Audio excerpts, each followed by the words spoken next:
So the cost of running government will continue escalating. But if we say the only position we recognize is that one of the speaker, Kwisha, any other person acting in a temporary position should not enjoy any other extra privileges. But my understanding is that all these positions have been listed, and the Salaries and Remunerations Commission has broken it down which position should earn what. If at all there was a position of deputy speaker which is not accounted for by the SRC or the laws of the land, then surely someone should be surcharged. Senator Ole Kina, all county assemblies then should be made to account for why they actually came up with a position that doesn't exist.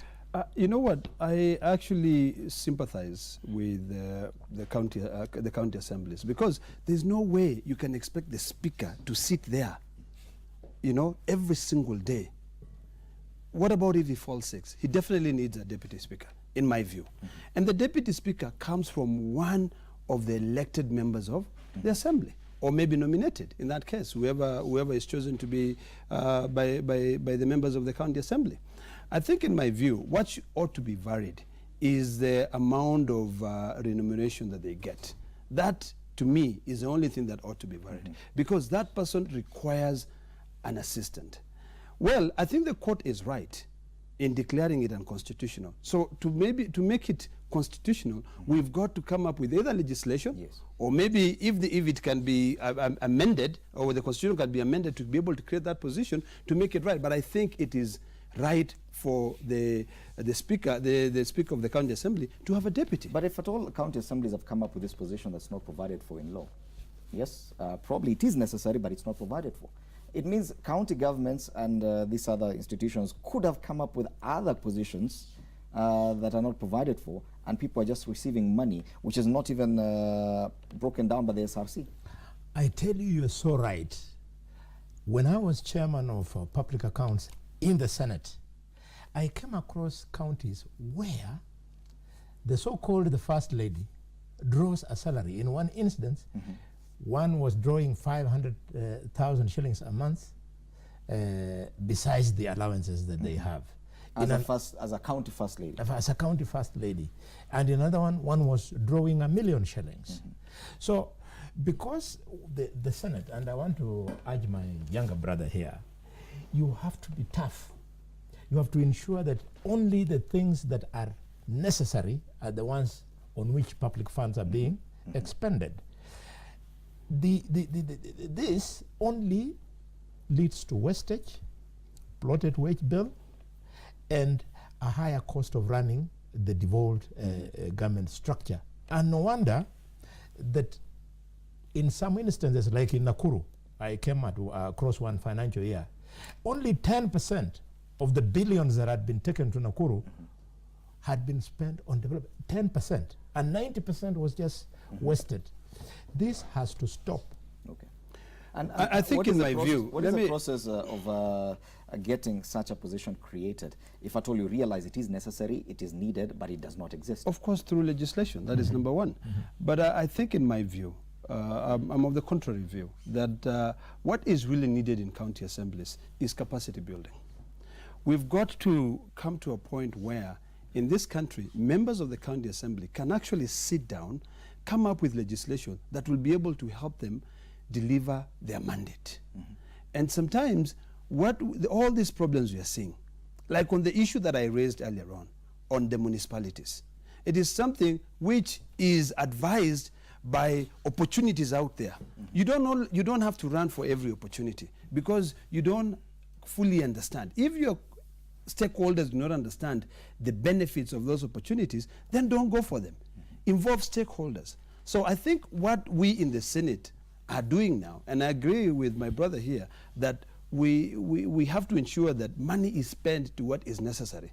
But the one thing that we must do now is to be able to build capacity for those members of the county assemblies. We have done so. In fact, in our CPIC committee, we went to Mombasa. We invited all CPIC chairpersons and met them in Mombasa and discussed with them on the fiduciary risk. We told them that we are doing oversight, but you are the people on the ground who are also tasked with oversight. I think once we build this capacity of this county assembly, or members of the county assembly, then we'll be able to avoid these problems. If it is loopholes in legislations, we amend those legislations. We have to be sympathetic to the fact that devolution is still a baby. It is still coming up. It's now a toddler. I mean, it was born, it's now growing up. Pole, pole, pole, pole. So we have to expect these challenges. But the only way to be able to navigate through these challenges is through capacity building and through legislation. Period. I must add a thought. This decision that has been made, it has been made by a judge. True. A judge who thinks harder, long and hard about issues more than us. And therefore, it is in a highly considered opinion that he has made this decision. Senator, your worries about the work of the Speaker and how he is overloaded, you are assuming that the Speaker acts alone. That office of the Speaker, there is somebody there called the clerk. The clerk does most of the administrative work for the Speaker, and then once it is clear to the Speaker that they are moving in the proper direction, then they make a decision. For purposes of chairing sessions, all you have to create is a Speaker's panel, and when he is not able to, yes, amongst the members, when he's not able to sit, one of them comes and sits in and presides over sessions with a small allowance, as it should be. Okay. You see, when you encourage this thing, 3/4 of those speakers are just traveling around, and that's why they are not in the office, and therefore not able to chair sessions. When you ask them what they are going to do when they travel all over the place, they tell you they're going to benchmark. The people who need real capacity building are the civil servants of the county assemblies, to the extent that you have a clerk who can be able to tell an acting speaker that this is how to transact business. Okay. I agree with you, and I know the work of the clerk. My biggest problem was on that ability to chair a session. A clerk cannot chair that session. And I agree, whichever way you look at it, the deputy speaker comes from the members of the county assembly. It is not a job, it's not someone who can apply for that job and come and act as a member of the county assembly. So you are right in saying that. Let us see whether that position is necessary, or if we have members of the speakers panel who are actually also given an allowance, if that can take the position of the deputy speaker. And that should also be included in legislation, that they receive that kind of allowance. It should be noted. It should absolutely. Yes. I agree with you. But to the extent that you are limiting the chairing of a session to only that one person, is a human being. Okay. He can be able to, he can fall sick. Yes. So you want to tell me when he falls sick, there's no one else who can be there. The reason why sometimes it is necessary to have a deputy speaker is because that person is a deputy speaker. His capacity is built to make decisions.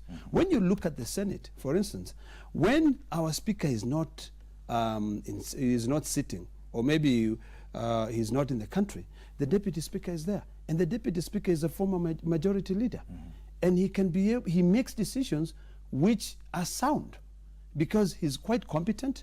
Sometimes when you just choose any other member, because that is not the job that they actually do, and they have not been, their capacity has not been enhanced, it makes it very difficult. It waters down the quality of debate. Yes. The other headline on page 6 of the Daily Nation, now ministry puts cap on cost of governors' houses. The government has capped the cost of constructing governors' residences at 45 million shillings, with a stern warning that no county government should exceed the amount. For example, Kirinyaga County had already set aside 100 million for that house, Embu 75 million, Kilifi County set aside 214 million, and 200 million for that of the Speaker. Nairobi allocated 130 million shillings for the Speaker's residence, Uasin Gishu 80 million. That story continues, just listing how much money has been set aside for the building of governors' residences. Now this is a problem that will definitely end. We're not going to be building new residences for governors and their speakers every year, because once it's done, Any incoming governor and speaker will just occupy the same structure. But do you think 45 million is sufficient? Probably outside Nairobi, but what about Nairobi? You know, the way I look at it, and maybe Mheshimiwa would have a different view, is that an official governor's residence is not even necessary. You know, we have our homes, and we've got to balance. We have our offices. I think what we need to be able to enhance is our county government offices. Because it is quite seldom that a governor is holding a meeting, an official meeting in his home. It is not like State House. I think what we ought to forget is that these governors are just CEOs. There's one president in this country.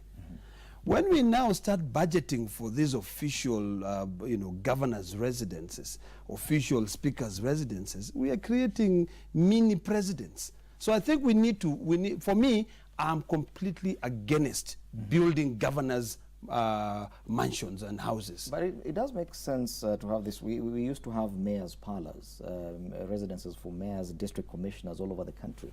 Why shouldn't we have the same for governors? Precisely. That was when those positions were open to members Civil of servants. to civil servants who are not necessarily From that area. So that if you are transferring a DC born in Kakamega to go and work in Lamu, surely he will need somewhere official. But the governor of Kakamega will always be somebody born and bred from Kakamega. So what do you need is a proper county government headquarters. Yes. And then this servant of the people from Malinya can then drive from Malinya in the morning or use boda or walk and go to the office and work. So even the 45 million, we don't need it. No. You don't need it. Let me give you a real example. And this is a decision too little, maybe coming too late. We have a governor's residence in a place called Likuyani in Kakamega. Built by the county government. Yes.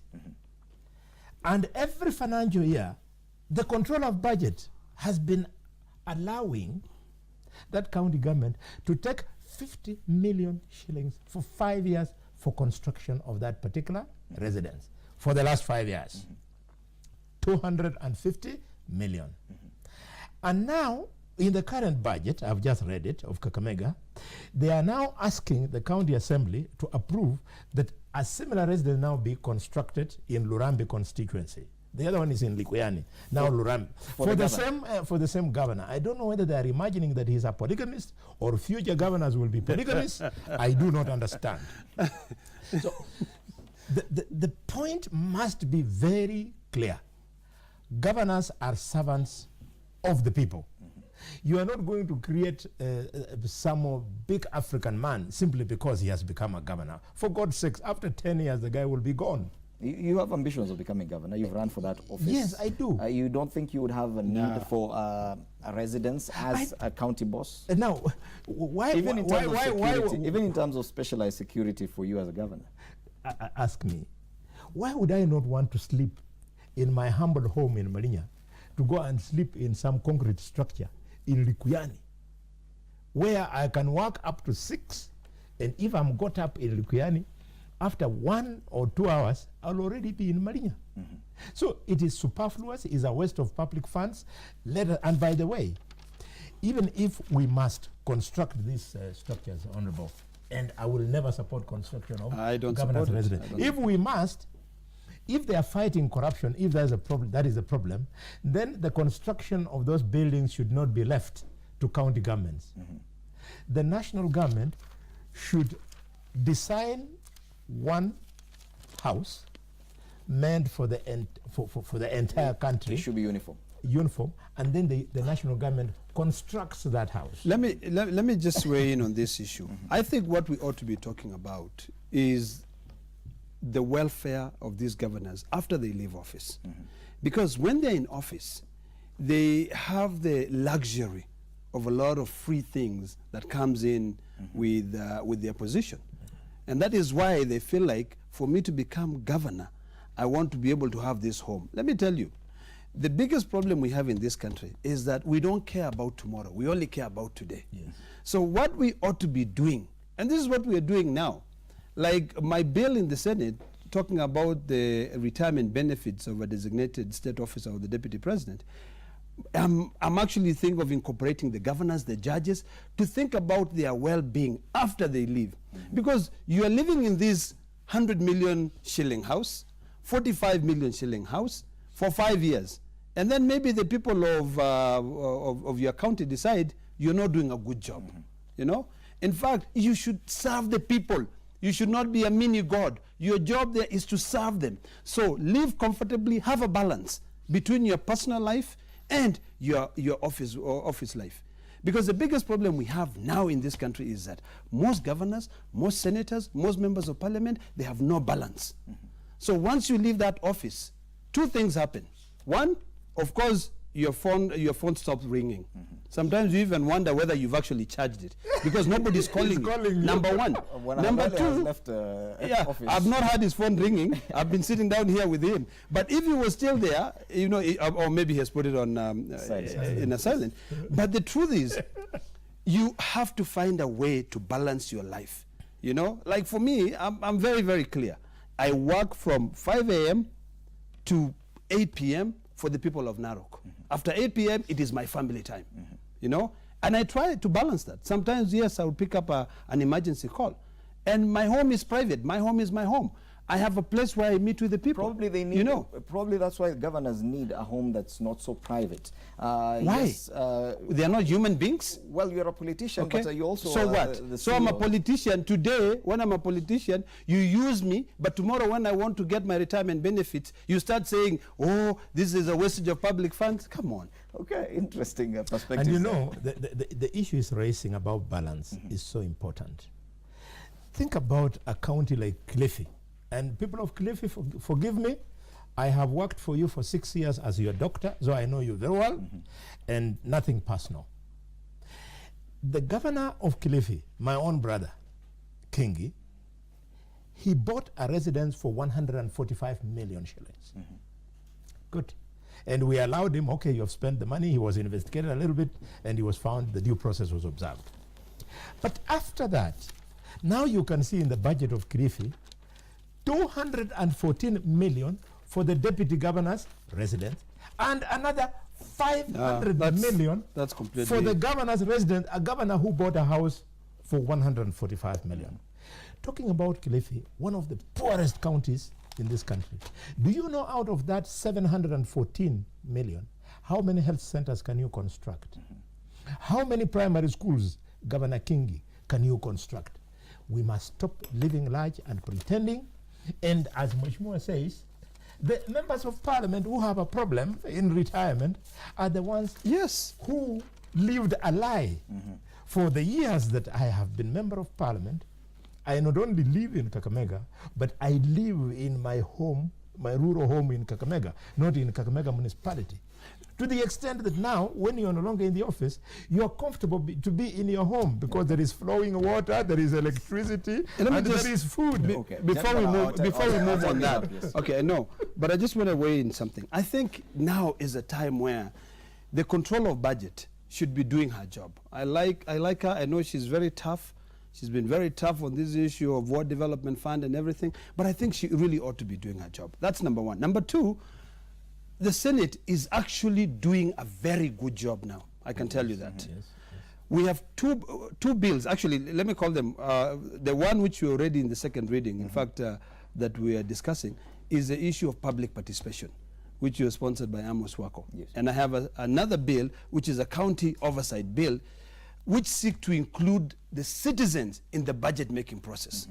Before a budget is approved by a county assembly, the citizens ought to see, they need to understand the line item budget. This is what is budgeted for us. That is when you cannot afford to sneak in 200 million shillings to build a governor's residence.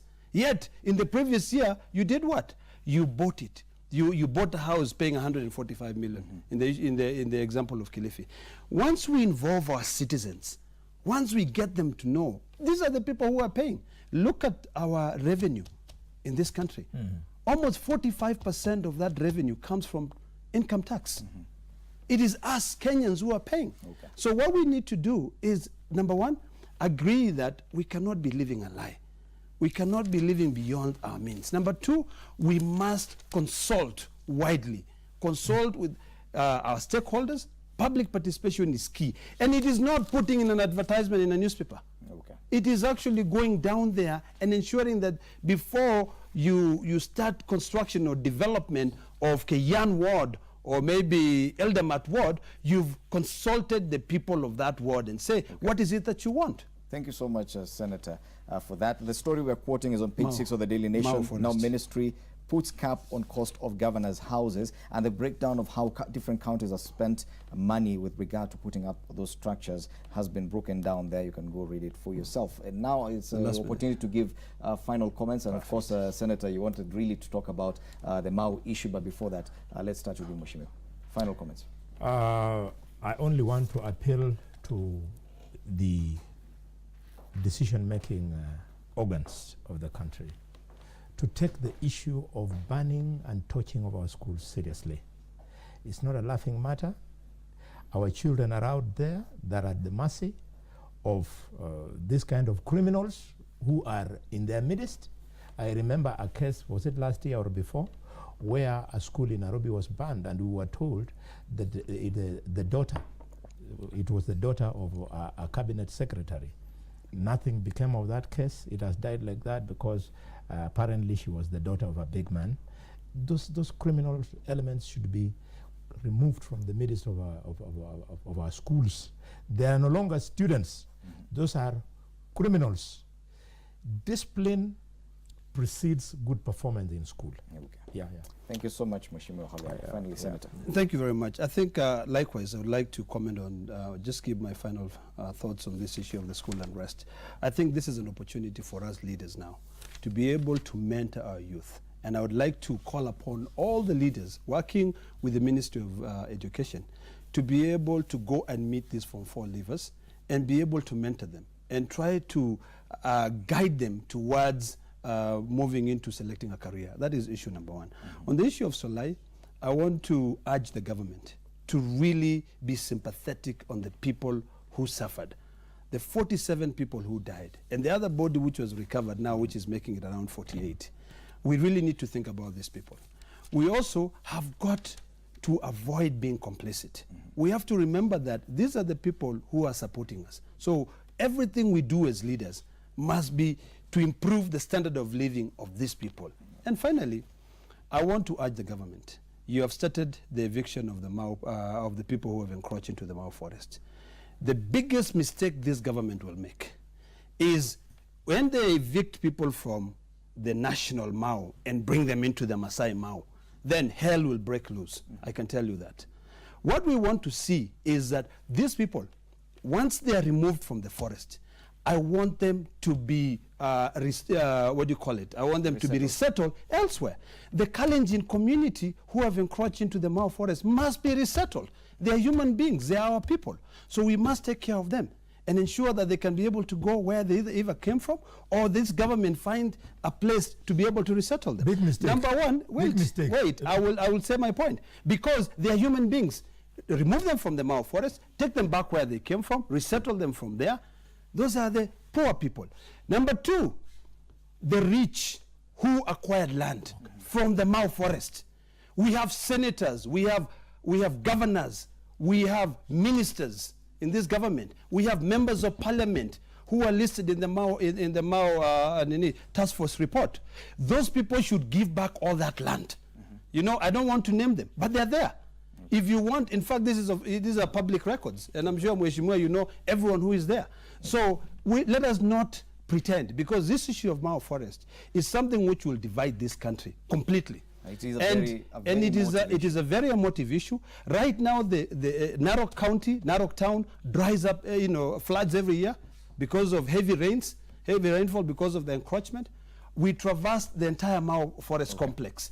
The amount of logging which is being supported by some complicity, when you look at the way the forest officers, and I'm happy that Keriako Tobiko is doing his job. I want to commend him on what he's doing, and I want to ask him, and I want to tell him, my brother, we are there to support you, to ensure.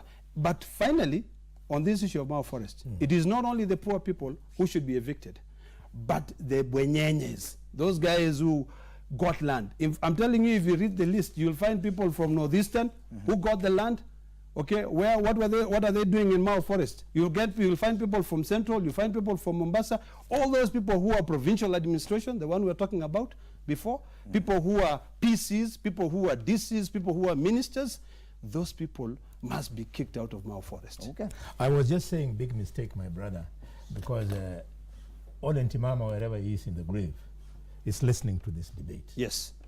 There is a law that speaks to trespass in this country. Yes. If you start compensating people who have trespassed on other people's property or public property, you are delaying the process of evicting these people from No, the Mao, evict them fast. and you are creating an excuse. No, evict them fast.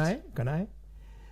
Majority of these people, in fact, all of them, have come from private property elsewhere or left private property elsewhere to come and just grab public land. True. Including the family of former President Daniel Arap Moi. He owns a tea estate in the Mao. Okay. You could do very well to remove. Please allow me to say this. Okay. If you want, allow me no, just one point. My brother, not be able to finalize this debate today. If you want to put a smile on the late Ole Ntimama, where he is, move everyone out of the Mao Forest. Completely. But at the same time, make sure that the process is humane. Okay. Because Ntimama was very caring. Yes.